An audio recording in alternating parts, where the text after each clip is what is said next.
आणि 5 वाजले, 6 वाजले, 7 वाजले, चला वेळ झाला, वेळ झाला. 6-8 वाजले. एवढं कृष्णाने मुलं ते कृष्ण घरी अरे कृष्णा चल लवकर. काय व्हायचं बरं का, कृष्ण लवकर उठत होता. 7 वाजले ते उठत होतं. यशोदाबाई म्हणतात कृष्णा उठ लवकर, आंघोळ कर, लवकर नाश्ता कर वगैरे.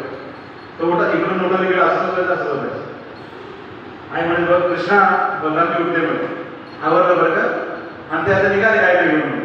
तो आता सुट्टी घ्या जाऊ नको. नाही नाही मी सुट्टी नाही घेणार, लगेच उठणार. किती वाजले आता ते घड्याळ पण सूर्य कोण ओळखायचं. हा 7 वाजले, 7 पटकन आंघोळ करायला जायचं, पटकन आवडायचं. इतक्या मित्र ए कृष्णा चल चल तर लवकर जाऊ, उशीर होतोय. लगेच उड्या मारत मारत ठीक आहे. म्हणजे ते इतकं त्यांना आनंद वाटायचं त्या मुलांना जंगलात जायला, आणि तिकडून रिटर्न यायला त्यांना लई दुःख वाटायचं.